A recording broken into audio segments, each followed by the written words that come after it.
प्रकार के समय आया होता तो क्या भयावह। जहाँ खड़े हो जाते हैं लाइन वहीं से शुरू होती है।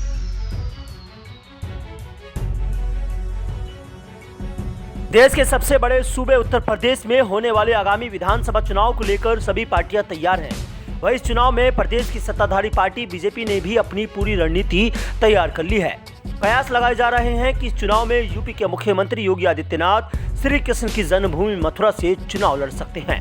वहीं मथुरा के आसपास के इलाके में चर्चा चल रही है कि अगर सीएम योगी मथुरा से विधानसभा चुनाव लड़ते हैं तो इन्हें टक्कर देने के लिए चुनावी मैदान में खुद रालोद नेता जैन चौधरी उतर सकते हैं। क्या स्थिति रहेगी, आप थोड़ा बता दें। अभी आप योगी जी से पूछेंगे तो उसका बढ़िया जवाब मिलेगा ना। अभी मैं क्या जवाब दे सकते हैं। मैडम चुनावी मथुरा अगर लड़ेंगे तो बहुत अच्छी बात है, बहुत हमारे लिए और भी हिम्मत बढ़ जाएगी। हालांकि सीएम योगी या जयंत के मथुरा से चुनाव लड़ने की कोई आधिकारिक जानकारी नहीं है, लेकिन पार्टी कार्यकर्ताओं में चर्चा के बाद कयास तेज हो गए हैं। मथुरा की मांड विधानसभा से जैन चौधरी को साल 2012 में जीत मिली थी। जैन चौधरी ने इस सीट से मांड के 6 बार विधायक रह चुके पंडित श्याम सुंदर को हराया था। हालांकि वह इसके बाद साल 2014 की लोकसभा में मथुरा से चुनाव लड़े थे और उन्हें यहां से बीजेपी की हेमा मालिनी ने हरा दिया था। जैन चौधरी के मथुरा से चुनाव लड़ने की एक वजह यह भी मानी जा रही है कि सीएम योगी को सिर्फ जयंत ही टक्कर दे सकते हैं।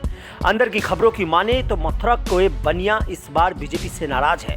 बता दें कि मथुरा की जनता ने इन्हें 2014 लोकसभा चुनाव में भी काफी प्यार दिया था, लेकिन वह जीत नहीं पाए थे।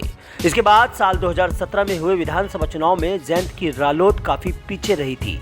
फिर 2019 के लोकसभा चुनाव में मथुरा सीट पर रालोद दूसरे नंबर पर रही थी। सीएम योगी आदित्यनाथ के मथुरा से चुनाव लड़ने की एक बात यह भी मानी जा रही है कि वह हिंदुत्व का चेहरा है। इतना ही नहीं, पश्चिम उत्तर प्रदेश की जनता को साधने के लिए वह मथुरा से चुनावी मैदान में उतर सकते हैं। हाल ही में मुख्यमंत्री योगी आदित्यनाथ ने लखनऊ में पत्रकारों से बात करते हुए कहा था कि मैं विधानसभा चुनाव लड़ने के लिए तैयार हूं और पार्टी जहां से कहेगी मैं वहां से चुनाव लड़ूंगा।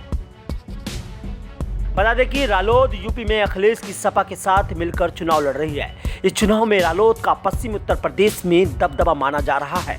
वहीं सपा भी पश्चिमी उत्तर प्रदेश से रालोद को ही अधिक टिकट देने की सोच रही है, क्योंकि अलीगढ़ की खैर और इगलास की तहसील व मथुरा व मांड तहसील पर रालोद सभी दलों से भारी पड़ती दिखाई दे रही है।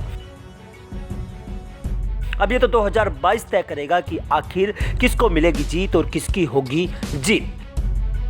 Bureau report, news 18।